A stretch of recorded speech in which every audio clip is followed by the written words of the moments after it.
In this guide, you will learn how to install NVIDIA graphic card drivers. Whether you have just built a computer upgraded to an NVIDIA graphics card or need to update your drivers, installing them correctly is essential for your graphics card to perform at its best. To start, you will need an internet connection either through Wi-Fi or Ethernet. Open your web browser. Now search for NVIDIA App and navigate to its website. Now download it. While it is downloading, open a new tab.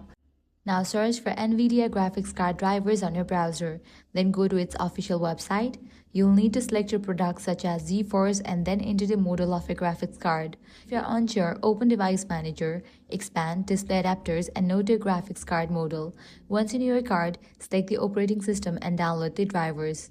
If you choose the manual method, you can download either the game-ready or studio drivers, depending on your needs. After the drivers are downloaded, you can either install them manually or use the NVIDIA app, which is much easier. If you choose the app, open the downloaded file from your File Explorer and follow the installation prompts. Once installed, you can select the drivers, game-ready or studio, and press install to complete the process. That's it. So that's a wrap for this video. If this guide was helpful, do not forget to like, share, and subscribe.